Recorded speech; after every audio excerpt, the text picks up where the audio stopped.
too bad for my first teaser trailer. Hello once again.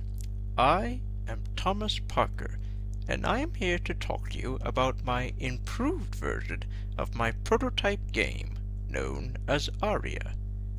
But instead of simply telling you about my game, allow me to show you with this demo that I have created for the occasion. I hope you enjoy!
Now then, allow me to show you how I accomplished what you saw in the demo. You will recall from my previous video that I used a combination of trigger boxes and matinees to create the cutscenes for my game. I took that concept a step further.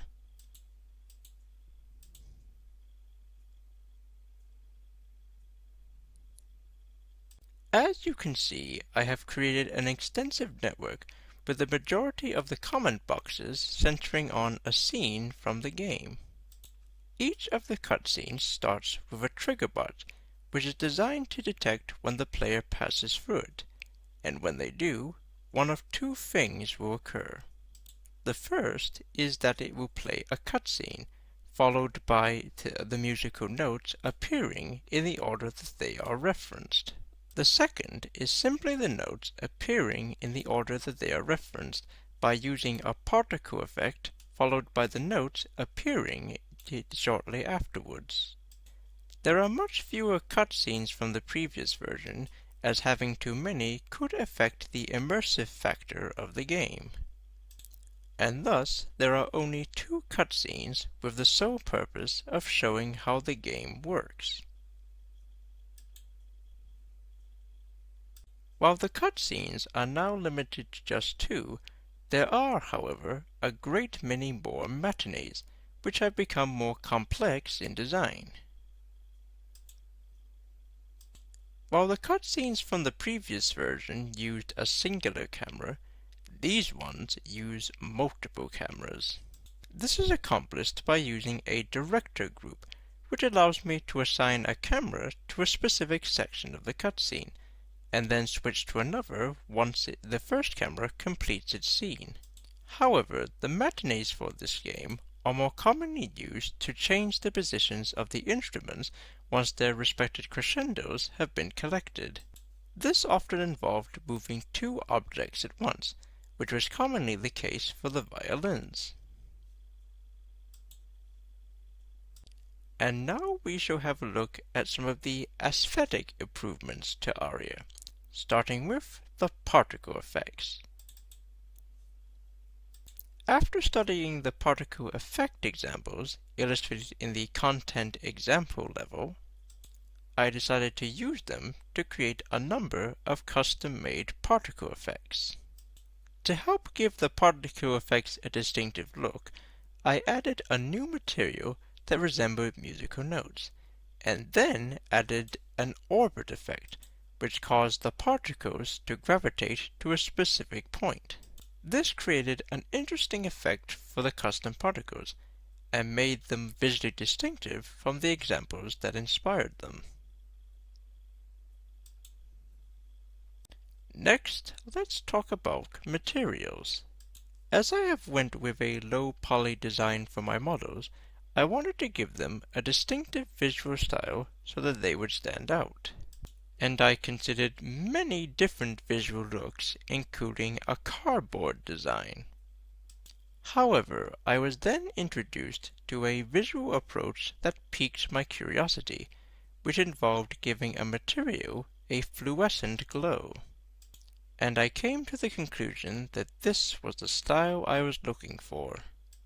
Allow me to show you how I accomplished this. In order to create a fluorescent effect for my materials, I needed to find a specific node, and I used it like this. You start by making a multiply node, and then connect your fluorescent node as well as a color node to it. This adds a glow effect to the edges of your intended model. It is even possible to create a transparency effect alongside the fluorescent glow, and while I did attempt this to create a fascinating visual effect for the main character, my attempts were less than successful.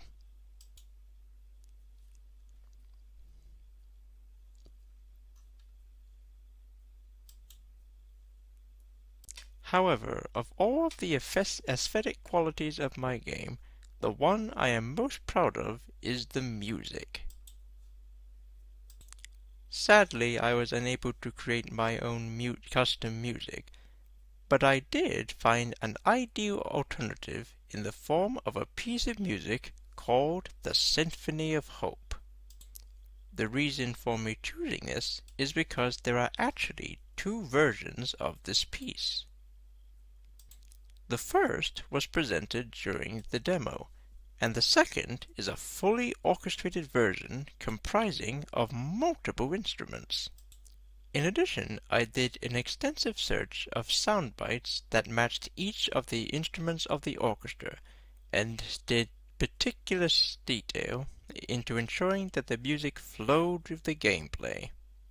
Unfortunately, while I was able to accomplish the majority of my feats, there was one that I sadly could not complete, and that was this. I wanted to add a main menu to the game, as it would help it feel as like a true video game. Unfortunately, despite finding some excellent tutorials to assist me, I at present could not find a solution. Something that I would love to remedy if undertaking such a challenge again. And thus we come to the end of this video. I hope you have enjoyed my little prototype game, and I am grateful for the opportunity to present it to you.